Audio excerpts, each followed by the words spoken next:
여러분 안녕하십니까. 성경 말씀 읽겠습니다. 누가복음 제15장의 말씀입니다. 누가복음 15장 11절 말씀부터 제가 읽습니다.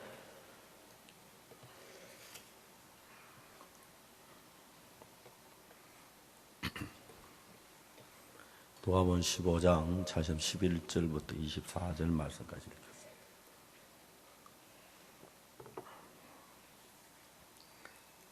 또 가라사대 어떤 사람이 두 아들이 있는데 그 둘째가 아비에게 말하되 아버지여 재산 중에서 내게 돌아올 분깃을 내게 주소서 하는지라.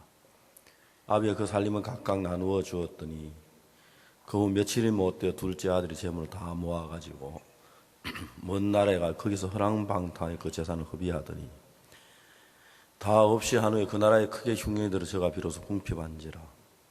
가서 그 나라 백성 중 하나에게 붙여 사니 그가 저를 들러 보내어 돼지를 치게 하였는데 저가 돼지 먹는 지은 열매로 배를 채우고자 하되 주는 자가 없는지라. 이에 스스로 돌이켜 가로되 내 아버지에게는 양식 풍족한 품꾼이 얼마나 많은고 나는 여기서 줄여 죽는구나. 내가 일어나 아버지께 가서 이르기를 아버지여 내가 하늘과 아버지께 죄를 얻었사오니 지금부터는 아버지의 아들을 그놈을 감당치 못하겠나이다.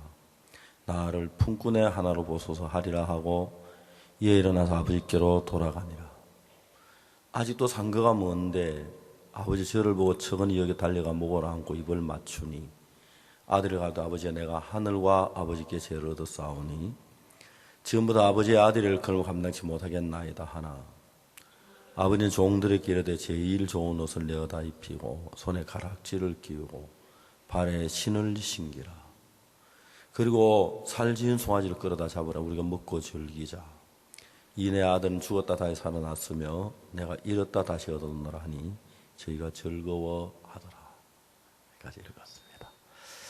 탕자 이야기의 마지막이 저희가 즐거워하더라 하는 제목이 너무너무 대목이 좋습니다.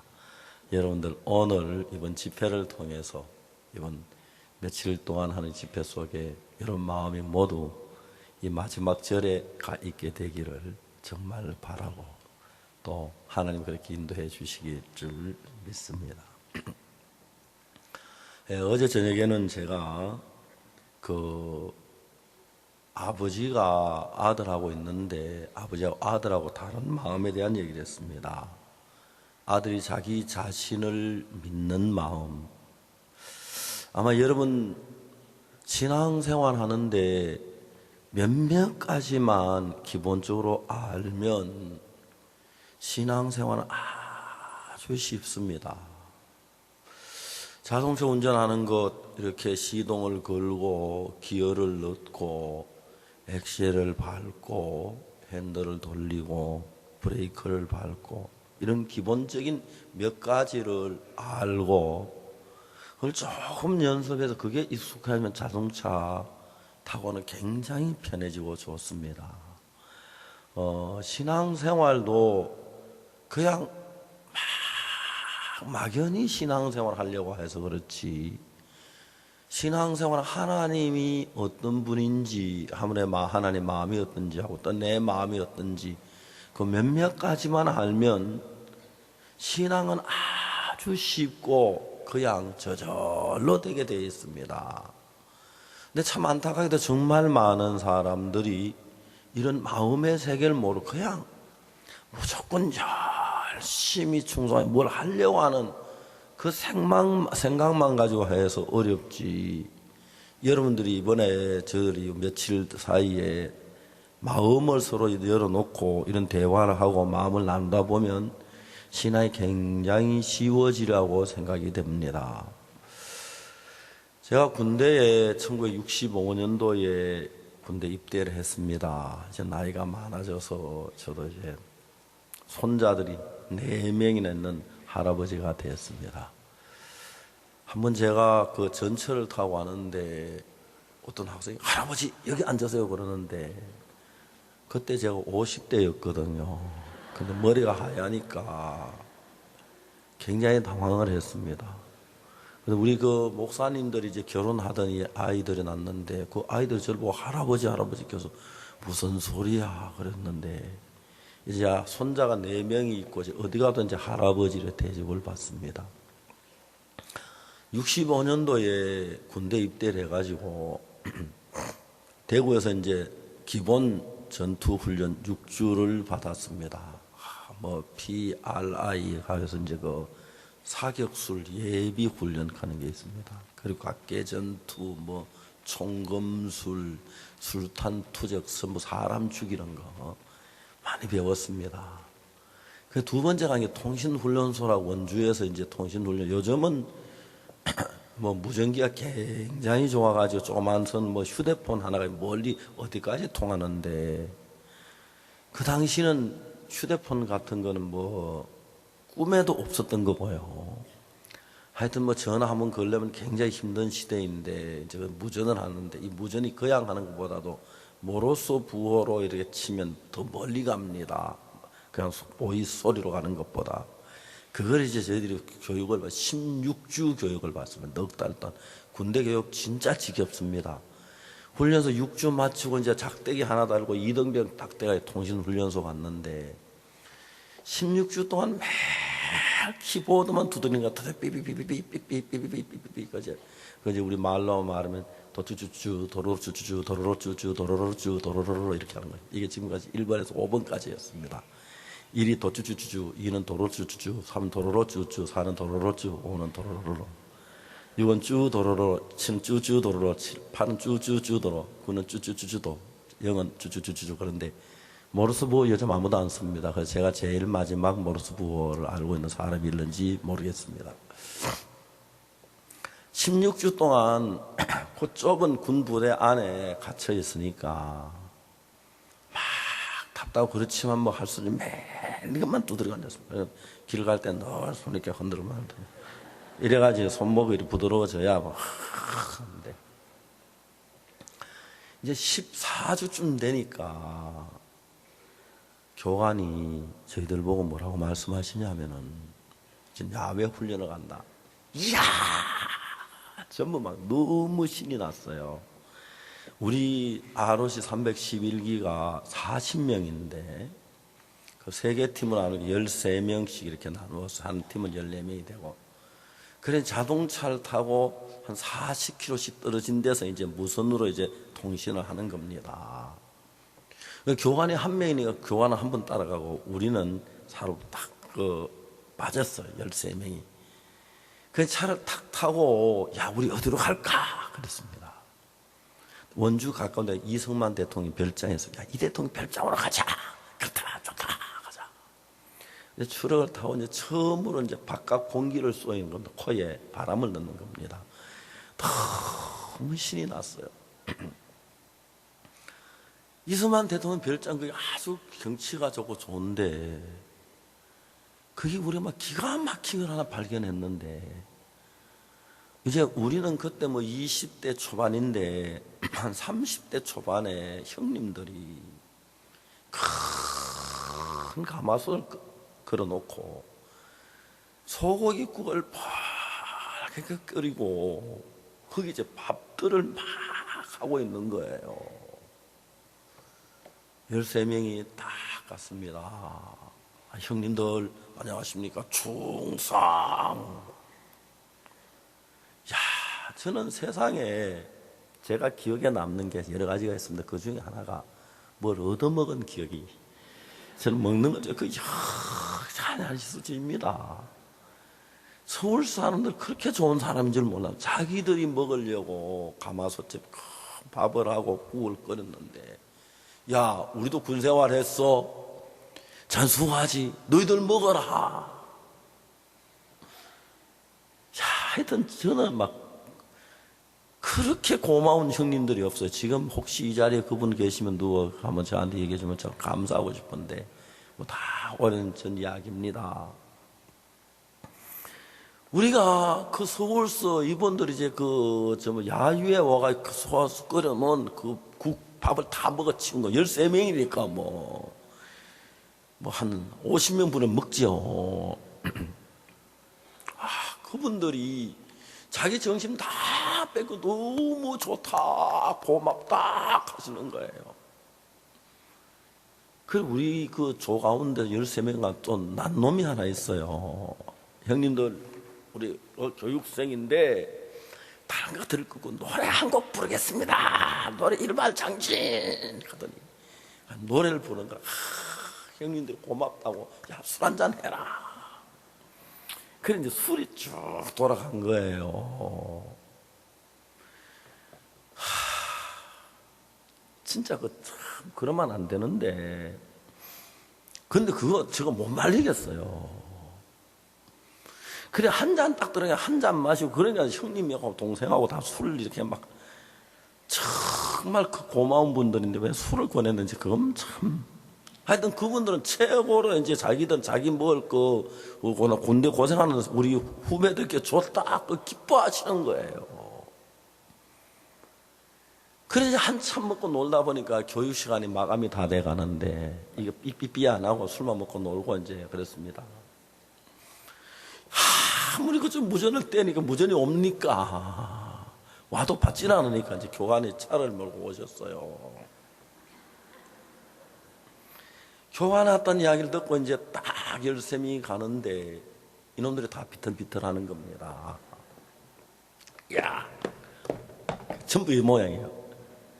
너 이야기 들어봐. 우린 다 술 취했어. 박옥수만 안 취했어. 박옥수 말을 들어야 돼.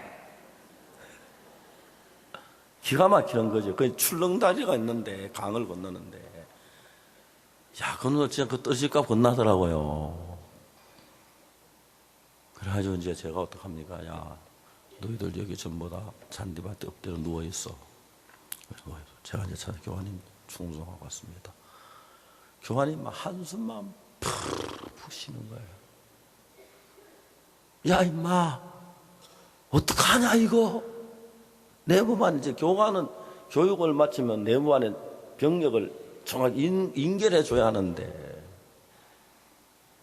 교관님, 저들 조금 늦게 가겠습니다. 제가 재워가지고 제가 좀 있으면 술 깰 겁니다. 깨면 내가 잘 데려가서 내부관장한테 이야기하고 하니까 교관님 걱정하지 말고 들어가십시오. 제가 애들 지금 술은 취했지만 굉장히 겁내고 말 잘 듣습니다. 지금 제가 죄인들이 엎드려 있는데 교관님 막 담배를 푹 피우면서 야, 옥수야, 예, 내가 말이야 군대 가면 이런 일 처음 봤다. 어떻게 교육생들이 술을 마시냐? 근데 저 뭐 선배님이랑 하면서 그 서울서 온 형님들이 한 잔 줬습니다. 한 잔 먹더니 저놈들이 그랬습니다. 많이 안 먹었습니다.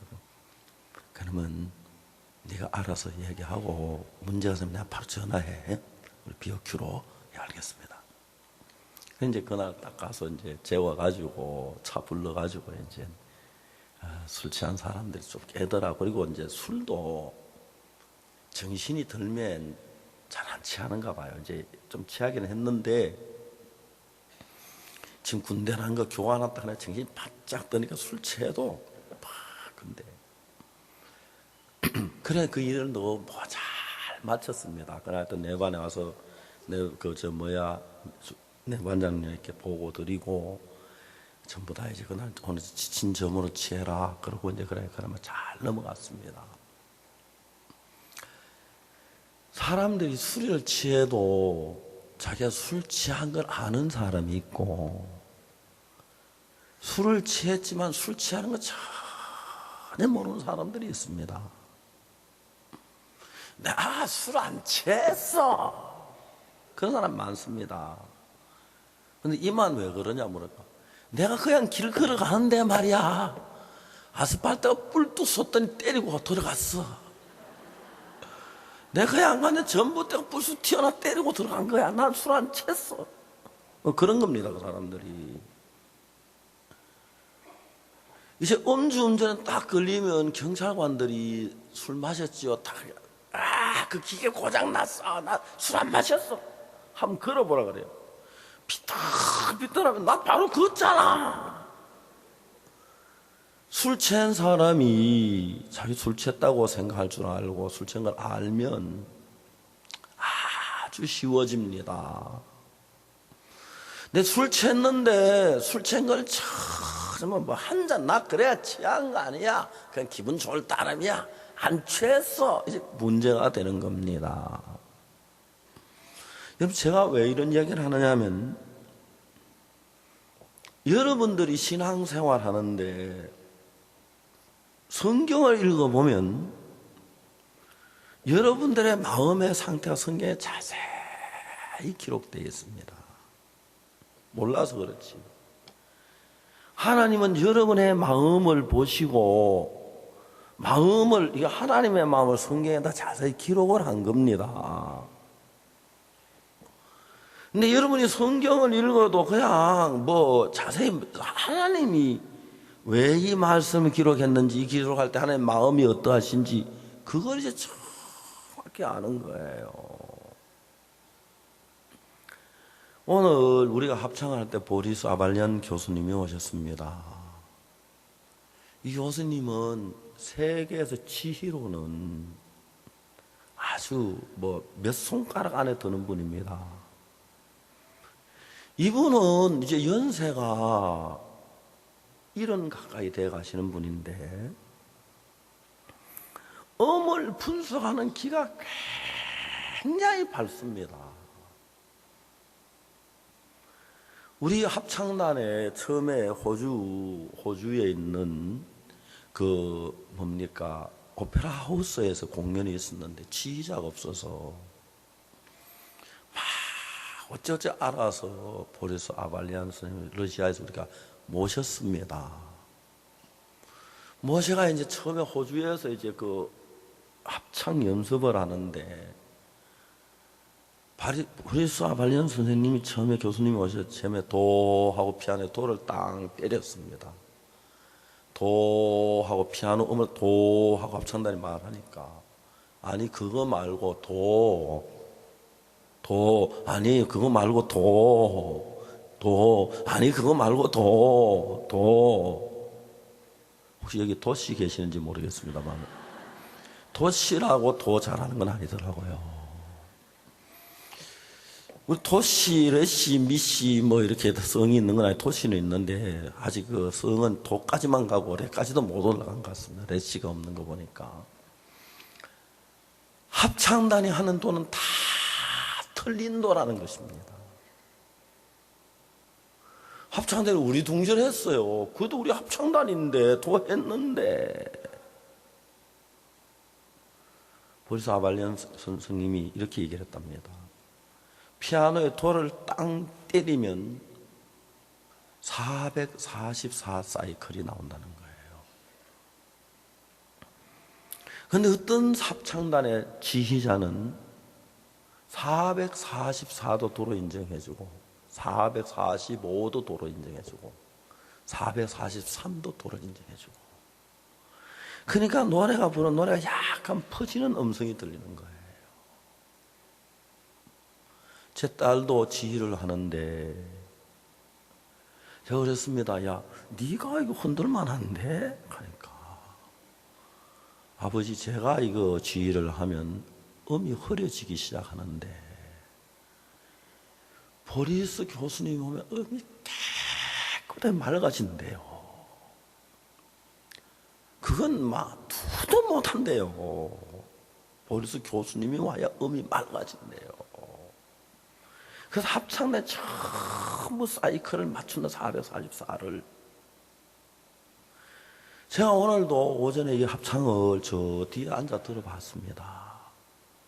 합창단이 20명이 30명이 부르는데 딱 한 사람이 부르는 소리가 이건 세계에서 어느 합창단도 그라시아서 이걸 못 따라옵니다. 보리스 작품입니다. 보리스만 만들 수 있는 작품입니다. 합창단이 빠르게 상승하는 거예요. 우리는 그 키를 가지고 있어야 합니다. 444 사이클인지 445 사이클인지 그걸 우리는 구분 못합니다. 아무리 봐도 그 도 같은데 피아노 땅 때리면서 도 아니야 도 아니야 도 아니야 미치죠, 미쳐. 그 기가 없는 겁니다. 그 기가 없는 겁니다. 여러분, 눈 있지만, 귀 있지만, 성경에서 있는 하나님의 마음을 읽을 눈이 없고, 성경 속에 있는 여러분의 마음을, 눈을 읽을 수 없으면 성경을 읽어도 읽는 게 아닙니다. 성경을 자세히 읽어보면 성경 속에 하나님의 마음이 보이고 여러분의 마음이 보입니다. 그때 내가 술이 취했구나, 그때 내가 틀렸구나, 그때 내가 악하구나, 그때 내가 잘못하는구나, 그때 내가 이러면 안 되고, 그걸 그때 알지. 이 성경을 끌면 뭐 당자가 뭐 돌아와서 참 고생 많이 했겠다, 맛있겠다, 이 정도로 알면 이게 우리에게 무슨 신앙의 유익이 되겠습니까? 아닙니다. 성경에는 이 탕자에서 가장 중요한 게 뭐냐면 아버지하고 마음이 멀어져 있다가 마음이 합쳐지는 겁니다. 합쳐지는 겁니다. 여기서 합창단이 딱 끝나고 나가면 세팅하러 와서 강대상 갖다 놓고 제일 먼저 하는 게 이 마이크 선을 여기다 꼽아주는 겁니다. 여기 이제 마이크 선이 저쪽에 강대상 때문에 선이 없다, 선이 이어서 꼽아져서 그래서 마이크가 되는 겁니다. 그게 빠지면 안 되는 겁니다. 그처럼 여러분 자신의 마음이 그냥 내가 뭐 착하게 살아야지, 선을 행해야지, 기도 열심히 해야지, 예배 참석해야지, 성경 읽어야지, 뭐 이렇게 말씀대로 살아야지, 여러분 그래가지고 절대 그게 되면 아닙니다. 보리스 교수님은 어떤 길을 가졌냐면 노래를 다 저 높이가 맞다 틀리다 그걸 압니다. 그라시아스 합창단들이 이중창, 두 명 이중창 할 때 정확한 도를 내고 정확한 미를 내고 정확한 소를 내기 때문에 화음이 굉장히 고운 게 거기에 있습니다. 박진영이나 재미가 외국 가서 대통령 앞에서 이중창을 부르면 대통령들께서 눈을 깜빡합니다. 깜짝 놀랍니다. 저도 그걸 느낍니다. 그걸 만드는 게 중요하지요. 그 기가 있어야 틀렸다 그걸 뭐 말하면 우리가 볼 때 그 돈인데 왜 통화 합창단 처음에 갔습니다. 어제 오페라 하우스에 공연하기 전에 이거 돈 맞는데 왜 아니라 그러지? 이거 맞는데 맞나? 이제 합창단이 그걸 구분할 줄 압니다. 신앙의 세계에도요 그렇습니다. 제 딸이 지휘를 하는데 뭐라고 하냐면 아버지 악보를 공연할 악보를 가져와서 공연 악보를 전부 이렇게 정해놓고 그 악보에 대한 역사를 먼저 탐색합니다. 베토벤이 작곡할 때 그때 상태가 어땠고 그때 자기 마음이 어땠고 그걸 쭉 연구를 하고 그 다음에 악보를 계속해서 음미해서 하루를 읽고 이틀을 읽고 사흘을 읽고 나흘을 읽고 쭉 눈을 감고 읽으면 그 악보 속에서 베토벤이 이 작곡을 할 때 있던 마음이 악보 속에서 싹 드러난다는 거예요. 그래서 그 베토벤이 그 작곡할 때 마음을 악보 속에서 그걸 발견해서 그 마음을 청중들에게 전달해야 가장 훌륭한 지휘자가 된다는 겁니다. 마찬가지입니다. 성경을 읽어보면 성경 속에서 하나님의 마음이 쫙 보입니다. 하나님이 왜 이 말씀을 하셨고 이 말씀은 하나님의 마음은 어떠셨고 하나님 우리에게 어떻게 되기를 원하시고 어떻게 인도하려고 하시고 그 마음을 알면 신앙이 저절로 되어지는 거예요. 하나님하고 나하고 마음이 하나가 되는 거예요. 하나님하고 여러분 마음이 하나가 되면 여러분이 원하는 것이 하나님이 원하시는 것입니다. 하나님이 원하시는 게 여러분이 원하시는 것입니다. 그런 사람은 목사가 돼도 너무 좋고요, 사업가가 돼도 되고요, 음악가가 돼도 되고요, 학교 교수가 돼도 되고, 의사가 돼도 하나님의 마음을 가지고 우리에게 닥치는 모든 일들이 하나님으로부터 왔기 때문에 왜 하나님이 나에게 이런 고난을 주셨는지, 왜 하나님 나에게 이런 아픔을 주셨는지, 왜 하나님 내게 이 어려움을 주셨는지, 왜 하나님 내게 이런 기쁨을 주셨는지, 그걸 알면 바울이 다른 사람들은 감옥에 다 고통하고 괴로워하고 불평하고 원망하는데 똑같은 감옥에 있는 바울은 하나님을 찬송하고 할렐루야 하면서 감사하고 그랬던 것은 감옥에서 매를 맞았지만 어려움을 겪었지만 왜 나를 감옥에 보내신 하나님 마음을 아니까 기뻤던 것이고, 요셉도 감옥에 가서 막 잘할 수 없는 고난을 겪었지만 하나님께서 왜 나를 감옥에 보내시는 그걸 아니까 그 어려움이 아니고 감옥에 앉아있어 그 마음은 총리가 돼 있으니까 기뻐하고 감사하면서 감옥살이를 살 수가 있었던 것입니다. 우리가 성경을 알면 신앙이 그렇게 만들어지는 것입니다. 어제 저녁에 얘기했습니다. 우리 성경 속에서 우리는 하나님의 마음을 발견하는 것입니다. 그 두 번째, 우리 마음을 발견하는 겁니다. 여러분이 보신 여러분의 마음은 어떻습니까? 내 마음 좀 삐뚤 때도 있고, 좀 화날 때도 있고, 거짓말할 때도 있어. 그렇지만 난 보편적으로 그렇게 악한 거짓말은 안 하고, 그렇게 나쁜 짓은 안 했어. 사람들이 그렇게 생각을 합니다.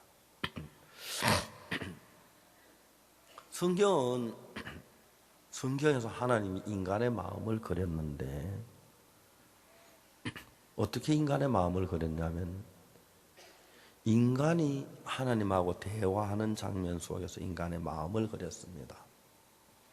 하나님이 하시는 말씀하고 인간의 대화, 그것 속에서 하나님의 마음은 어땠고 인간의 마음이 어땠고 그걸 그렸는데, 예를 들어 말하자면 어느 날 하나님이 아브라함을 불렀습니다. 아브라함아. 예, 하나님. 아브라함은 하나님의 말씀을 따라서 본토 친척 아비 집을 떠나서 갈대우로 떠나서 가나안 땅에 들어온 하나님을 순종하는 하나님의 사람이었습니다. 그 하나님이 어느 날 아브라함에게 뭐라고 말씀하시냐면, 내 아내 사례라고 하지 뭐 사라라고 하라는 거예요. 야, 여러분, 저도 아브라함이 돼봤거든요. 하나님이 저를 보고 내 아내 명순이를 귀한 아내로 봐라. 하나님 아닌데요. 제 아내가 제 말 잘 안 듣는데요. 제 아내가 좀 고집이 있는데요. 하나님이 저를 보고 내 아내 명순이는 너를 돕는 배필이다. 도울 때 있어요. 그렇지만 말썽 일으킬 때도 있어요.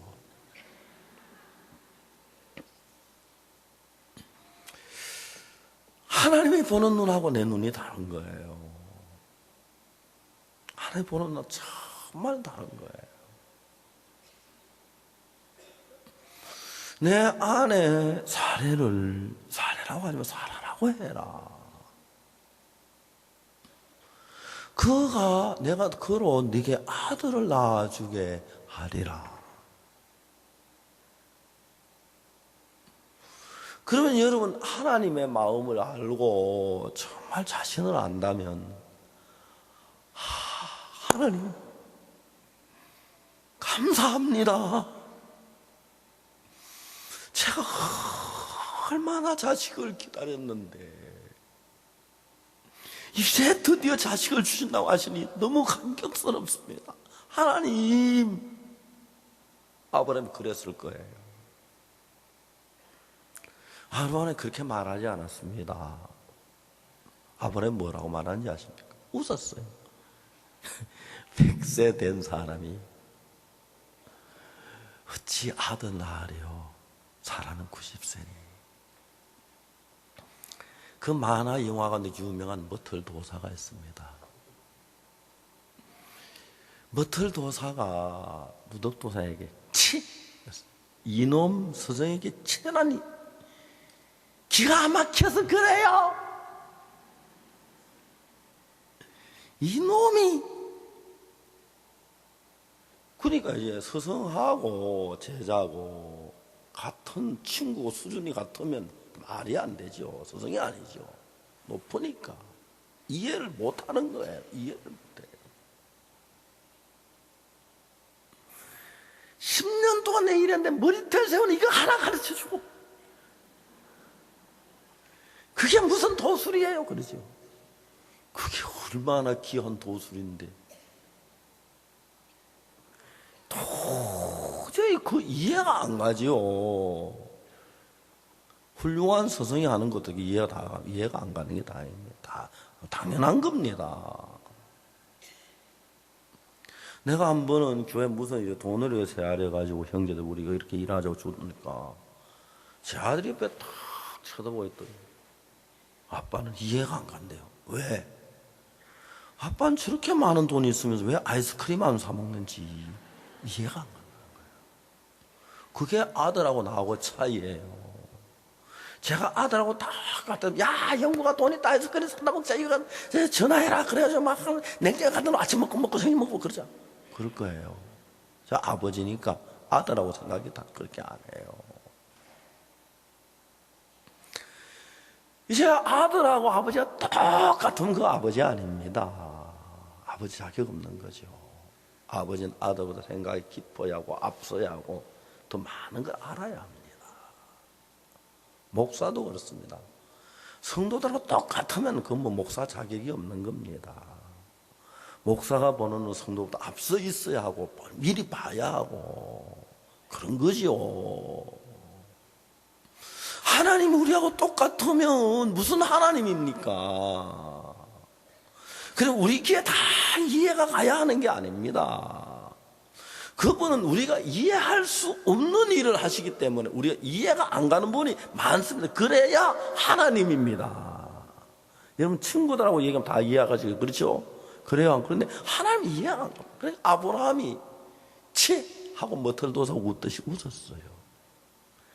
하나님도 꼭 누덕도사처럼 왜 웃느냐 하시더라고요. 채라니 뭐 누덕도사 그러죠. 우리 똑같아요. 하나님이 내가 내 아내 사라가 아들을 낳으리라 맞는 거예요. 그런데 아브라함은 웃는 거예요. 100세 된 사람이 어떻게 자식을 낳을까? 사라는 90세니 그러는 겁니다. 100세 된 어떻게 사라는 90세니 그렇습니다. 여러분 그러니까 결국 아브라함하고 하나님하고 대화를 할 때 말이 맞는 게 아니라 틀렸습니다. 안 맞습니다. 여러분 성경에서 인간의 마음을 그렇게 하는 표현하고 있습니다. 하나님 어느 날 모세를 불렀습니다. 여러분 아브라함이나 모세나 베드로 이런 사람 믿음의 사람들인데 믿음 없는 그런 사람 보고 하는 게 이 믿음 있는 사람이 그런 겁니다. 모세 보고 내가 너를 바로에게 보내 내 백성 이스라엘 애굽에서 이끌어내게 하리라. 모세 웃었습니다. 내가 무엇이 간데 바로에게 가며 내가 누구한테 이스라엘 이끌어내게 나는 못합니다. 모세가 그랬어요. 하나님하고 마음이 맞지 않았습니다. 베드로하고 예수님하고 대화한 이야기를 읽어볼까요? 오늘 밤 내가 다 나를 버리리라. 다 주를 버리지 나는 버리지 않겠나이다. 네가 다굴게 나를 3번 부인하리라. 내가 주와 함께 죽을지언정 주를 부인하지 아니하리라. 전부 자기 소리하고 하나님 말씀을 다 부딪힙니다. 이게 믿음 없는 사람이 아니고 믿음 있는 베드로, 믿음 있는 모세, 믿음 있는 아브라함도 그런데 여러분의 오늘 이 자리에 앉은 여러분의 나는 아브라함 발바닥이나 되겠습니까? 모세 밑바닥이나 되겠습니까? 안 됩니다. 그렇기 때문에 우리는 더야만 더했지 절대로 덜하지 않을 거라는 겁니다. 하나님이 그린 인간의 마음은 하나님 말씀될 때마다 다 부딪히고 거역하고 그겁니다. 그렇기 때문에 여러분들 전부가 성경을 읽으면서 신앙생활을 해야 할 이유가 뭐냐면은 성경 속에 여러분의 마음을 발견해 보면 여러분 자체가 하나님을 거스리고 거역하기 때문에 그 마음을 가지고 아무리 기도를 해도 그 마음을 아무리 열심히 해도 거역하고 거스리는 일이 되지 믿음의 일이 안 되는 겁니다. 그걸 모르고 사람은 그 마음이 그런 줄도 모르고 그냥 열심히 기도하고 충성하고 하면 될 거라고 생각을 하고 있는 사람들이 대부분이라는 거죠. 사람들이 그렇게 생각하는 한 사람도 없습니다. 대부분. 내가 좀 부족해서 그렇지, 내가 좀 마음을 덜 쏟아 그렇지, 내가 노력을 덜 해서 그렇게 생각을 하는 것입니다. 성경을 창세기부터 요한계시록 여러 번 읽어보면 하나님이 우리 마음을 보실 때마다 답답해 하시고 안 된다고 하시고 그러는 겁니다. 그런 겁니다. 저도 우리 이제 처음에 선교학교 학생들하고 이야기하면 왜 형제 내 말을 안 듣느냐? 목사님 듣습니다. 지금 안 듣잖아. 목사님 듣고 있습니다. 자기 나름대로 듣고 있는데 내가 하는 귀로 듣긴 듣지만 내가 하는 그 마음이 전달이 안 되는 것은 듣는 게 아니거든요. 그러면서 우리는 신앙을 하고 있다고 생각을 하고 있습니다. 왜? 자기를 믿는 마음 때문인 것입니다. 탕자 이야기에서 우리가 오늘 두 번째 하는 이야기는 탕자가 먼 나라에 가는 이야기입니다. 아버지하고 마음이 멀리 멀어져 있으니까 먼 나라에 가 있는 겁니다. 저는 제 아들이 미국에서 공부를 할 때 영구가 전화만 하지 말고 편지 좀 써라, 편지. 그럽니다. 편하니까 전화를 하는데 편지를 잘 안 쓰지요. 아들 편지 써라. 나도 편지를 한 2장 써보내고, 아들이 미국에 공부하면서 저한테 편지를 써라. 편지를 한 여러 통을 저한테 보냈습니다. 이제 고등학교 다니는 아이가 먼 나라 객지에 있으면서 얼마나 마음이 어려울는지, 얼마나 힘들는지. 제가 한 번은 뉴욕에 가서 집회를 했습니다. 아들이 있는데 아침에 아들은 학교 가고 저는 오전 내내 집회하고 저녁에 이제 집회를 마치고 오면 밤이 늦습니다. 내가 이제 내일 아침이면 한국에 돌아오는데 집회를 마쳤는데 아들이 제게 찾아와서 아버지 말씀드릴 게 있습니다. 야, 영구가 내가 참 미안, 오늘 너무 피곤하다. 그때 몸이 좀 안 좋을 때였습니다. 오늘 너무 피곤한데 미안하지만 오늘 좀 내가 쉬고 싶다. 지금 뭐라 합니까? 이야기를 못했습니다. 그때 무슨 얘기를 아직도 못 들었지만 아들이 편지를 보냅니다. 편지를 보내면 대충 이제 읽고는 가방에 넣어 놓습니다. 차를 타고 가거나 조용할 때 편지를 꺼내서 읽으면서 아들의 마음을 보는 겁니다. 얘가 이 글을 쓰면서 어떻게 공부했는지, 어떻게 즐거웠는지. 지금도 종종 제가 아들에게, 야, 영구가, 너 이것 좀 해라. 예, 아버지. 잠깐만, 이리 와봐. 예. 아버지가 이런 마음이 있었어. 이런 마음이 들었어. 그래서 내가 이 일을 하고 싶었어. 알겠어. 너도 이런 마음으로 일을 해봐. 예, 알겠습니다. 아들하고 마음이 가까워지면서 자유로워지는 거예요. 크리스마스 칸타타를 한다고 15개 도시를 한다는데 저를 보고 와달라고 막 그렇게 간곡히 얘기를 한 거예요. 야, 네가 하느니 내가 왜 가냐? 내가 왜 가냐? 그래서 이제 주변에 나르고 가라 그러고 한번 가기로 했습니다. 있는데 며느리가 전화가 왔어요. 아버님, 뭐냐, 어머님도 나이 많으시고 아버님도 나이 많으 우리가 가족들이 언제 같이 있을 시간이 있습니까? 늘 집에 와도 뭐 바빠가지고 얼굴만 보고 그랬는데 이번엔 도시 옮겨가며 차가 타는 시간이 몇 시간 되고 차 안에서라도 이야기하면 좋은데 어머님 좀 오시라 가지고 우리 가족들끼리만 모여서 차 안에 좀 이야기하고 싶은 게 많습니다. 야, 너 시어머니 그 뭐 나이도 들고 차 타는 거 잘 안 하는 못 하는데 그냥 가자. 아, 그런데 좀 이따 딸이 또 전화를 보냅니다. 아버지, 저 어머님 우리가 이제 어머니가 나이 들으셨는데 우리 가족끼리 이렇게 한번 모여서 이야기할 시간은 앞으로 어려울 것 같다. 이번에 일주일만 오시면 차 안에서 같이 자고 차 안에 이야기하고 같이 지내면 좋겠습니다. 이제 딸이 그런 이제 작전을 그래서 제가 딸들 고마웠습니다. 야, 그 내가 너 어머니 들고 한번 가면 안 되냐? 아, 아버지 그 길이 멀고 피곤하고 힘들고 다 나이 든 분이 오면 피곤합니다. 엄마 집에 계십시오. 그렇게 하는 것보다도 뭐라 하면 너무 고마운 거예요. 집사 하나님께 넌저시 떠봤어요. 애들이 당신 미국 오락하네. 그러니까 눈빛이 팍 빛나는 거예요. 뭐 피곤하다 어찌다 그러더니 그래서 우리가 이번에 뭐 마지막으로 생각하고 갔었습니다. RV차라고 해서 그 미국에는 추럭을 개조해서 침대도 만들어 놓고 의자 놓고 그런 차를 칸타타 할 때 빌렸더라고요.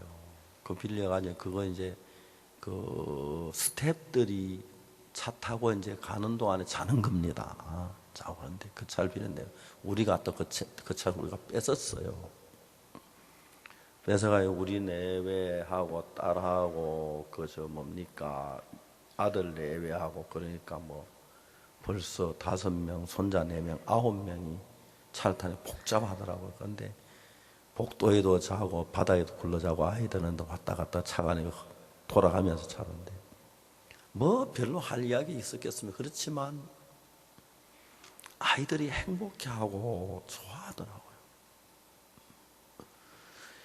차를 이제 그 뭐 6시간씩 운전해야 하고 하니까 아들이 운전 좀 내가 해서 내가 차를 운전했는데 좀 했는데 미국에 다 차인데 그 RV 차는 핸들 유격이 많아가지고 막 핸들이 이렇게 그리고 큰 추럭이 지나가면 그걸 추월해야 하는데 암만 가도 끝이 안 나는 거 추럭이 얼마나 긴지 그리고 이게 막 추럭을 만들어서 막 털털털털 거리고 그거 타다가 버스를 타니까 막 진짜 안옥한 거예요.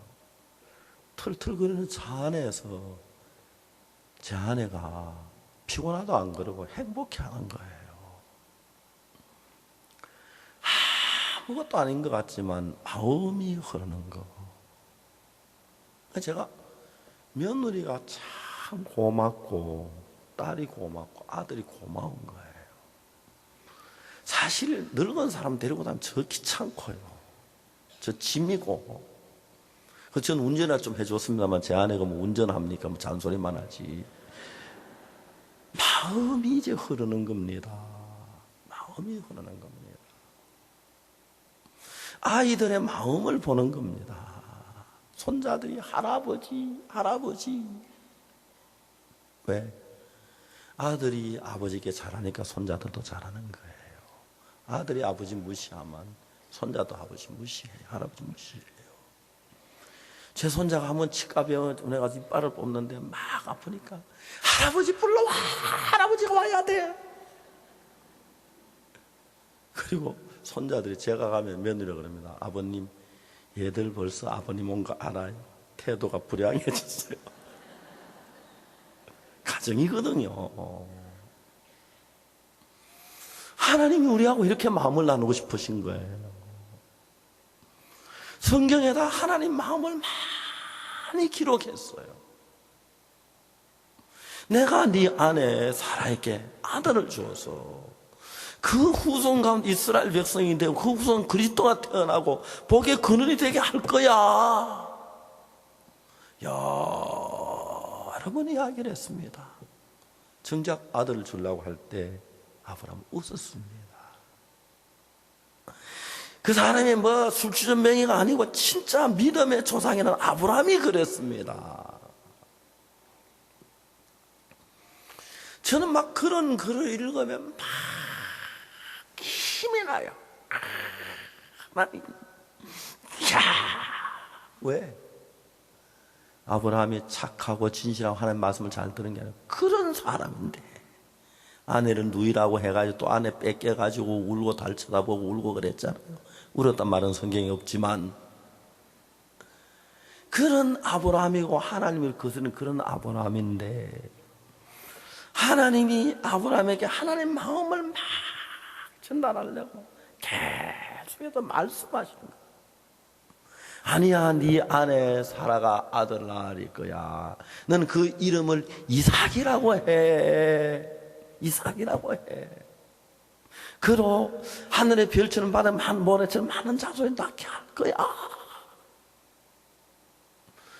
여러분들의 신앙은 대부분 사람이 교회 가면 아주 간단하게 마음이 기도하고 성경 읽고 헌금하고 주일 예배 참석 잠깐이라고 뭐 충성하고 전부 하는 것이지. 내 마음이 하나님의 마음이라서 하나님과 마음과 같이 해서 같은 마음으로 가는 그 부분이 안 되니까 여러분이 기도를 해도 헌금을 드려도 하나님 충성해도 하나님 마음에 안 맞는 거. 그러니까 여러분 신앙이 10년, 20년, 30년, 40년 해도 하나님 마음에 도달하지 않으니까 내 마음 하나님 마음 만날 때 부딪히기만 하지. 그냥 하나님 꼭 몽둥이 들고 막 그 야구 선수가 오늘 볼 때리려고 하듯이 우리 잘못한 거 한 방 때리려고만 기다리는 하나님처럼 보이고 그렇잖아요. 옛날에 제가 거듭나기 전에 우리 교회 청년들이 모여서 이렇게 놀다 막 즐겁게 놀다가 예배 드리겠습니다. 딴 데 다 즐거운데 예배 시간만 되면 안 즐거운 거예요. 전부 그러죠. 행복하지 않는 거예요. 하나님이 기쁘지 않는 거예요. 왜? 하나님의 마음을 모르기 때문입니다. 여러분 성경 누가복음 15장에서 둘째 아들이 아버지와 다른 마음을 가지고 자기가 옳다는 말 잘났다는 마음을 가지고 결국 아버지를 떠나 먼 나라로 가더라는 거지요. 여러분 이 이야기가 둘째 아들 이야기가 바로 여러분의 마음을 그린 겁니다. 우리 인간의 마음은 하나님하고 안 맞습니다. 처음부터 안 맞습니다. 왜? 아담 때부터 하나님이 선악과나 나무 열매 먹으면 죽는다 하니까 그 하나님 말보다도 뱀의 말이 훨씬 더 좋아서 뱀의 말을 들어서 그때부터 뱀과 사탄과 우리가 하나가 됐습니다.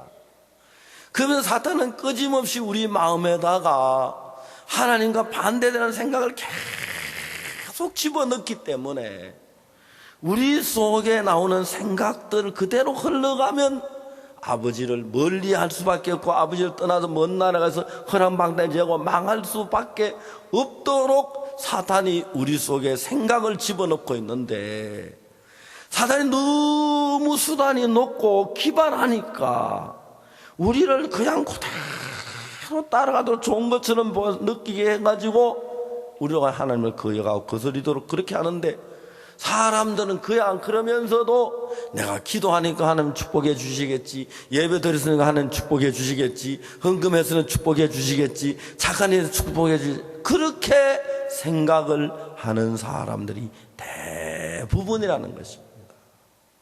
그렇기 때문에 누가복음 15장에서 둘째 아들이 아버지 집을 떠난 먼 나라로 자기 잘난 줄로 가는 그것이, 우리가 어릴 때는 모르지만 나이가 들고 배우고 경험을 쌓고 지식을 가지면서 점점 하나님과 멀어지고 하나님을 거스리고 육으로 욕망으로 죄악으로 흘러가는 그 모양을 자세히 그린 것이고, 왜 영적으로 여러분 화려한 아파트에 살고 좋은 차를 타고 정말 잘 살고 있는 것처럼 보이지만, 여러분들의 영혼은 정말 그 돼지우리에 있는 둘째 아들처럼 굶주려 있고 지쳐 있고 죽어져 가고 있는 그 모양을 그려놨는데, 그 돼지우리에 있는 둘째 아들의 모양이 내 영혼의 모양이라고 정확하게 아는 사람이 몇 명이나 있으며, 그걸 정확하게 알아 정말 내가 이래서 안 되겠구나, 어떻게 해야 될까, 목사님 내 영혼이 이런데 어떻습니까, 어떻게 해야 되겠습니까, 정말 그런 사람이 몇 명이나 있습니까? 제가 이번에도 여러분의 신앙을 하려면 하나님의 마음을 알아야 하고 여러분의 마음의 모양을 알아야 합니다. 제가 이번에 생각을 많이 했습니다. 여기 집회에 오시는 분 한 분 한 분 바쁘신 가운데서 어려운 가운데 시간 내서 오시는데, 이분들 한 분 한 분이 어떻게 하면 하나님 마음하고 틀린 내 마음을 발견하고, 내 마음 가지고는 안 되겠구나, 내가 하나님의 마음을 받아야겠구나, 하나님의 마음을 따라야겠구나, 내 속에 있는 이 생각을 버려야겠구나, 그런 마음이 들도록 제가 설교를 해서, 여러분 전부 다가 이번 집회를 마치는 날에는 내 생각을 다 버리고 하나님의 말씀을 받아들여서 하나님의 마음을 가지고 하나님의 마음으로 사는 사람이 된다면 얼마나 좋을까, 얼마나 좋을까. 사람들하고 이야기해 보면은 사람들이 가장 힘드는 게 뭐냐면, 부부 사이도 그렇고 부자지간도 그렇고 친구 사이도 그렇고 형제지간도 그런데, 내가 하고 있는 것이 옳다고 여기는 사람들이 옳다는 것이 틀렸다고 하는 사실을 깨닫게 하는, 그게 정말 어려운데, 여러분 남편하고 결혼을 하면서 처녀가 이제 남편 될 사람을 만났는데, 그분이 자기가 하는 게 참 옳다는 생각을 가지면 한평생 아내는 고통스러워야 합니다. 사람들이, 인간들이 옳은 게 없지만은 자기 생각에 옳다고 생각하는 사람들이 있습니다. 아무 이야기 안 듣고 자기 주관대로 따라주기만 바라니까요. 그런 사람하고 결혼하면 자신도 괴롭고 자녀들도 괴롭고 옆에 사람 다 괴롭습니다. 제가 한 번은 대전에 있을 때 우리 교회 어떤 형제가 재혼하기로 했습니다. 그래서 이제 아기가 둘이 있는데 참 귀한 자매하고 둘이 이제 재혼을 하기로 해서 이제 만났습니다. 이 자매가 와서 이제 형제하고 자매하고 또 몇몇 사람하고 저하고 앉았는데, 이 자매가 처음에 하는 이야기가 전처가 낳은 두 아기에 대한 이야기를 하는 거예요. 자매가 뭐라고 하면 내가 꼭 친엄마처럼 해주겠다고 이야기를 하는 거예요. 그러니까 얼마나 고맙습니까? 친엄마처럼 해주려고 마음을 먹었으니까. 내가 이야기를 했습니다. 자매, 그런 소리 하지 마라. 왜요? 물론 자매가 친엄마처럼 해주고 싶은 마음은 그건 좋지만 절대 친엄마처럼 안 된다. 여자가 엄마가 되는 것은 아기를 가지고 10달 동안 뱃속에 키워서 마지막에 고통과 생명을 걸고 해산해서 그래서 엄마가 됩니다. 이 엄마는 얼굴이 예뻐서 엄마 된 것도 아니고 공부를 잘해 된 것도 아니고 자격증 따되는 것도 아니고 뱃속에서 아기를 가져서 10달 동안 아기를 길렀다가 생명을 걸고 피를 흘려가며 출산을 합니다. 그러면 지금까지 이 저지 지금까지 모양만 가져 있지 젖구실을 못하지요. 젖이 안 나오니까. 아기를 낳으면서 그 순간부터 젖이 나오기 시작하고요. 그 다음에 엄마가 되는 그 순간부터 말할 수 없는 아기를 사랑하는 그 마음이 여자 마음에 만들어집니다. 하나님에 의해서. 그 마음을 누가 모방을 하겠습니까? 그 마음을 배워서 되겠으면 절대 안 됩니다. 그게 친엄마하고 남의 자식하고 차이입니다. 엄마가 아무리 잘하려도 내가 낳은 자식한테 가는 마음이 이 사람 남에게 낳은 자식 그건 안 됩니다. 절대 안 됩니다. 절대 안 돼요. 그리고 자식도 지가 낳은 자식은 다릅니다. 뭐 엄마들이 화나면 욕도 하지. 이놈의 자식 나가 뒤져락하고 이놈 자식 저 애비 닮은 놈 하고 막 그래도 친자식은 엄마 하면 돌아옵니다. 그러나 친자식 아니면 아무리 잘해줘도 한 번 못하면 친엄마가 아니라 그렇다고 오해하고 그게 너무너무 어려운 겁니다. 제 아내가 우리 아이들 둘 키워놓고 어제 뭐 애들 자랐을 때 저는 나한테 조용히 얘기했습니다. 여보, 내가 고아원에 가서 아이 한 명만 데려다 더 키우면 어떻겠느냐고. 제가 제 아내보다 당신 참 좋은 생각이지만 당신 성격 볼 때 남의 아이 키우는 거 쉽지 않다 그랬습니다.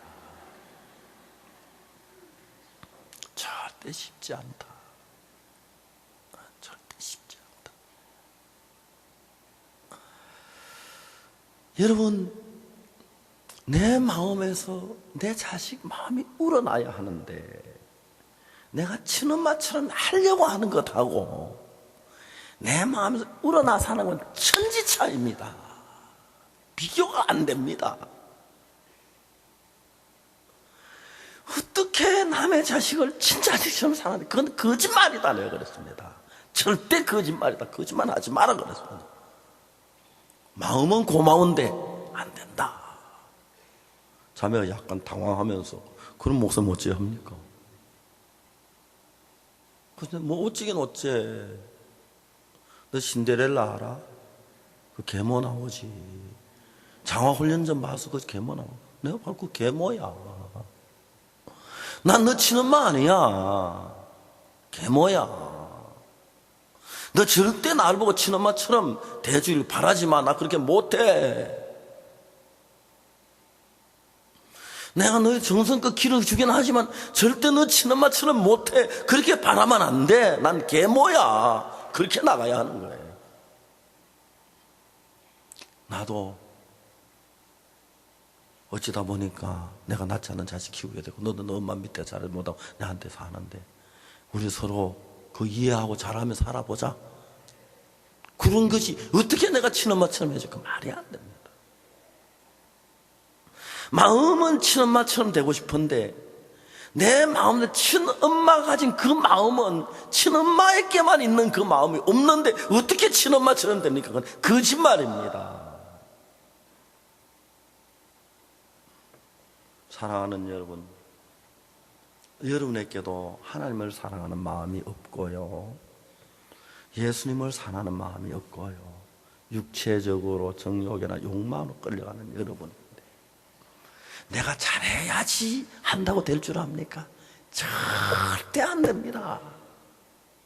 내가 충성해야지, 내가 열심히, 여러분 그때 절대 우리 마음, 그래서 하나님은 마음에는 막 가서 놀고 싶었는데 성경 읽어야지. 여러분 그 마음 속 보이잖아요. 마음에 막 죄악으로 달려가는데 술 마시고 싶은데 기도해야지. 그래하고 막 성경 읽으라 해서 기도. 아이고 야 너한테 예배 받기 귀찮다고 막 지겹다고 돌아. 여러분들 그렇게 하지 않습니까? 대답 좀 해보세요. 그래요 안 그래요? 그렇습니다. 그래서 여러분이 그냥 뭐 잘해야지가 아니고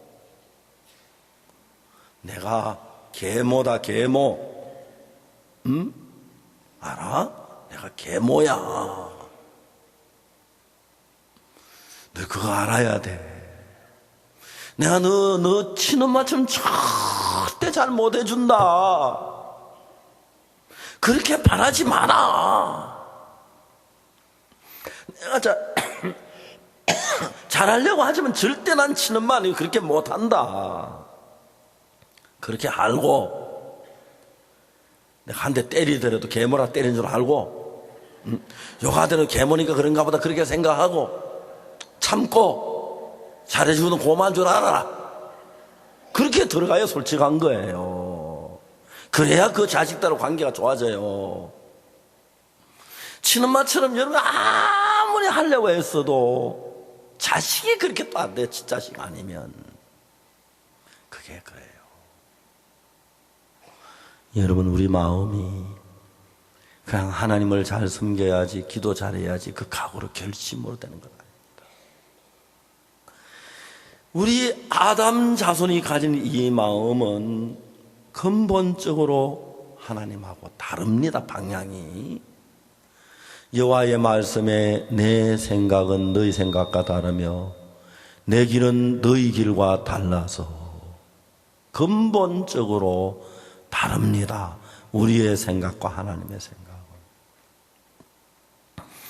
그래서 여러분이 성경을 읽어보면 성경에 뭐라고 기록되어 있느냐면 만물보다 거짓되고 심히 부패한 것이 인간의 마음이다. 악하고 더럽다. 인간도 선한 것이 없다. 막 우리 인간에 대한 이야기가 많이 있습니다. 아, 내가 선한 줄 알았더니 선한 사람이 아니구나. 악한 사람이구나. 추한 사람, 더러운 사람이구나. 내가 하나님을 섬길 수 없겠구나. 내 마음이 왜 이렇게 악하지? 사탄하고 연결된, 사탄이 자꾸 가룟 유다에게 예수 팔리는 마음을 주고 베드로에게 예수님 부인하게 하고 사탄이 그렇게 일을 하는구나. 내 속에 사탄이 있구나. 이 마음을 바꿔야겠구나. 그래서 너희 안에 이 마음을 품어라. 곧 그리스도 예수의 마음이니. 이제 그걸 깨닫는 겁니다. 누가복음 15장에서 둘째 아들이 아버지 집부터 집어 돌아와서 제일 좋은 옷을 입고 손에 가락지를 끼고 발에 신을 신고 둘째 아들이 너무너무 행복하게 살게 됐는데 언제? 둘째 아들이 아버지께 돌아와 나는 아버지 내가 하늘과 아버지께 죄를 얻었사오니 지금부터 아버지의 아들을 그러면 감당치 못하겠나이다. 그전에는 둘째 아들이 자기가 옳은 줄 알고 자기가 잘난 줄 알고 자기 하면 잘 될 줄 알고 그랬는데 아버지가 옳았구나. 나는 근본 내 마음이 틀렸구나. 내가 내 생각을 믿었구나. 내 생각을 따라가 안 되는구나. 둘째 아들이 그걸 깨달은 것입니다. 돼지 우에 가도 굶어 죽어 막 죽을 만한 고생을 하고 그 막 그름에 돈을 허비하고 그러면 그걸 배운 겁니다. 그 전까지는 둘째 아들이 그걸 못 배웠기 때문에 자기 생각이 옳고 자기 방법이 옳고 자기가 하면 잘 될 것 같고 자기를 믿었기 때문에 자기 말만 들었지 자기 마음에 나는 소리만 들었지 다른 사람의 이야기가 귀에 들어오질 않았습니다. 그런데 둘째 아들이 그 집에 자기 생각대로 해보고 다 망하고 고통하고 괴로워 굶어 죽을 수밖에 없고 돼지우리에서 비참해 살다 아버지 돌아올 때 그때 그가 뭘 느껴? 내 아버지면은 양식 풍성한 품꾼이 얼마나 많은고 난 여기서 줄여 죽는구나. 내가 아버지께로 가야겠다. 가서 아버지께 말해. 아버지, 내가 하늘과 아버지께 죄를 얻었습니다.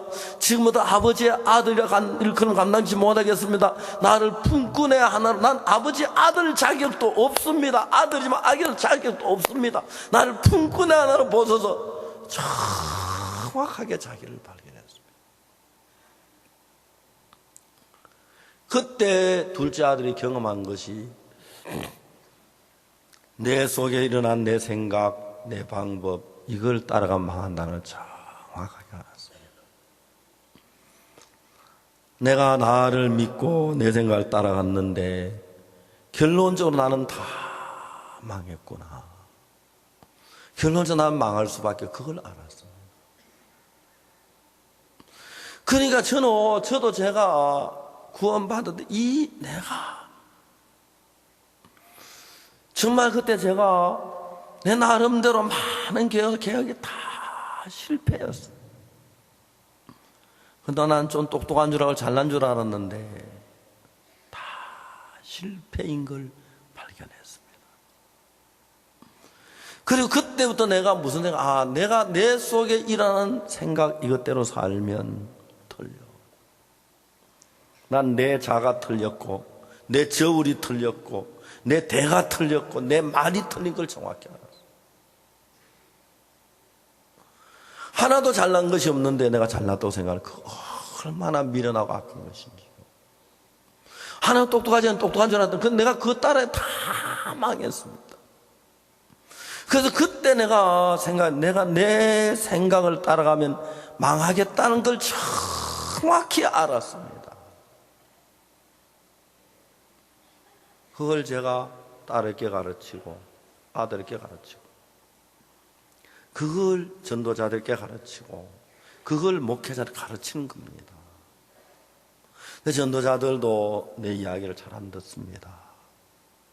가서 전도해서 구원받아 몇 명 일어나고 사역을 해서 전도해서 사람들이 몇 명 늘어나면 난 잘한다는 마음이 딱 들어가 있는 게 표가 납니다. 자기가 믿고 막 그러니까 잘할 수 있다고 하니까 무슨 얘기도 안 듣습니다. 둘째 아들처럼. 이 누가복음 15장 전도자들 이거 누가 뭐 다 알아요. 그거 다 아는데도 그 참 의미를 모르니까 둘째 아들처럼 내가 잘난 줄 알고 그러면 망하는 게 다 사실이고 그러면 정말 타락하는 게 사실 아버지가 멀어진 게 사실인데 종종 전도자들이 이 귀한 하나님이 주신 직분을 버리고 양떼를 버리고 떠나는 경우가 있습니다.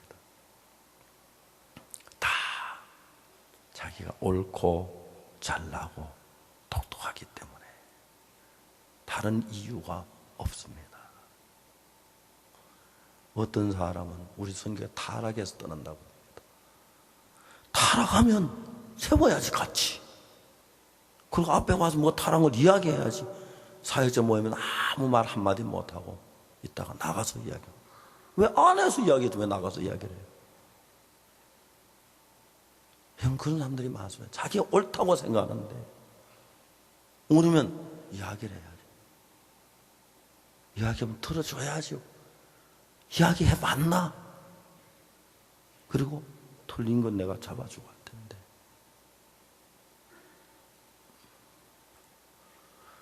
사람들이 다 이 문제에 걸려 있습니다.